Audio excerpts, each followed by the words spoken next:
everybody, Steve here for Who Took My Dice, Ultramarines and Beyond, and I am super duper excited for the new terrain bases that Games Workshop has given us for 11th, whether you make your own or you get the new ones that they're going to put out.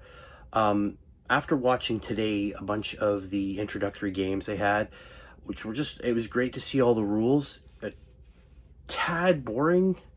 A lot of talk, which is good. We got to get the rules, but it just didn't have some same flair that I like from some of the people who did the games today. But that's a whole other aside. I think that these new bases are going to add a massive level of interesting boards, changes, modifications, modifiers, whatever you want. It's going to give us a good shot, a lot of tables not being the same as it was in 10th. As long as people have an imagination and can use stuff, I think it's going to be able to give you a different table almost every time that you play a game. Because you can fill those sizes in a whole bunch of different ways. I have some examples we're going to look at. You'll have to forgive, the bases that I have cut out are made of cardboard, but that's okay. This is just for this representation. I'm probably going to pick up the new ones because it's just going to be easier that way. And I think it's going to be a great advantage if you want to create a table that can tell a story, be part of the game, instead of just sort of being the buildings you're fighting around, especially now since these pieces are now your objectives. So let's dive down to the table and see what's going on. Okay, so I have cut out some pieces of cardboard, as you said, different sizes. I have a bunch of the 6x2s here, the 10x2, I believe this is 6x4, and of course I believe this is the 7 by 11.5. They're pretty rough, just coming to cardboard. I got some different terrain here. I got a bunch of 3D printed stuff. The old Aguila, however you pronounce it, lander, and some other terrain bits here.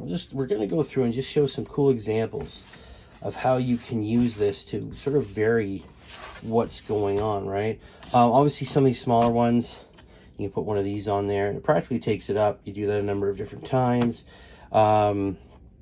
Obviously, unfortunately, I don't have a lot of little pieces. I wish I did.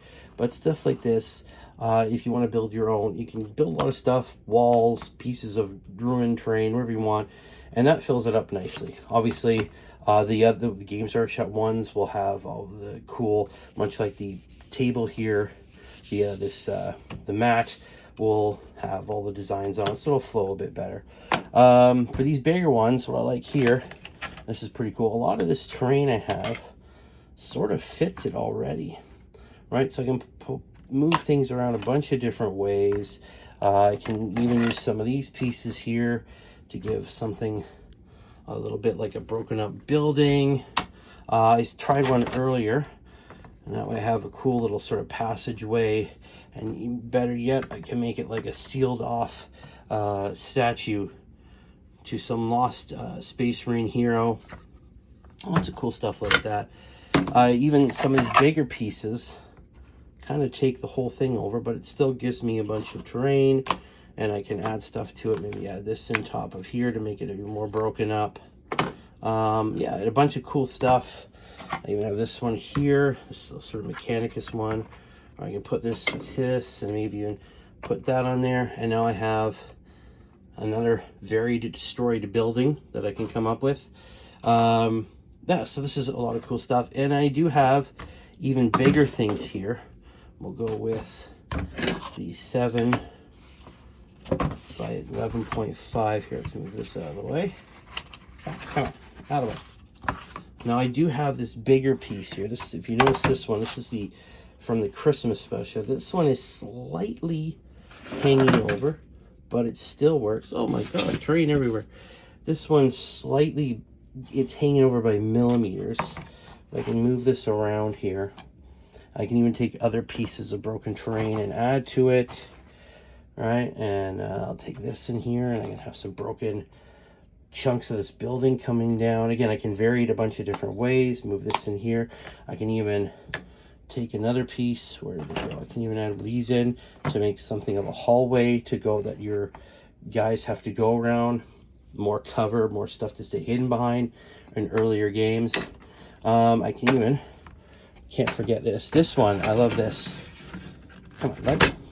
This pretty much fits on its own. This piece of broken Imperial symbol here pretty much fits all on its own, which is nice. It's cool to put that somewhere on the board, have your troops moving over or desecrating, depending on what army you're playing.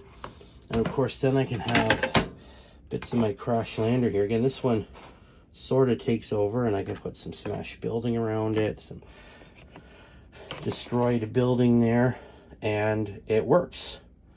I think this is going to be a great boon to building tables. And I looked at the games they played today, the inaugural sort of introductory 11th edition games, and they varied the terrain. Obviously, they have all that pre-painted terrain that they're going to be selling.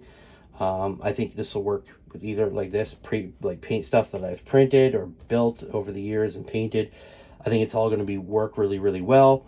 And I really, really am excited about just how varied a battlefield you can make in each game. Especially since, again, all this stuff here is going to be part of... Let's get one of these out here and put that on there. It's going to be part... each one of these, I should say, is going to be an objective. Obviously, you're going to have objectives. They're different for each army, thanks to the way detachments work. I think it's going to really vary up the games that we've been playing. Now, there will be some repetition, of course, but I think it's great that we're going to get such a vast difference than we saw in 10th, which I think is very, very important, not only for the health of the game, but just the tables, right? It can get repetitive, it can get boring. If you can switch stuff up, if you can make it exciting, I think it's going to make players want to play more games, get more people involved. I think overall it's a great thing for the hobby in general. So that's my view on it. Obviously, I'm very excited. I think it's going to be great for the hobby. Let me know what you guys think. Is it something that you think is going to be great, not so great, just a money grab? It's really not going to change anything. It's going to be a big change. Let me know what you think. Obviously, I love discussing this with everybody. Thanks for watching. Keep rolling those dice. Hit that like button. Subscribe if you haven't. You know the speech, right? I'll see you guys later. Bye.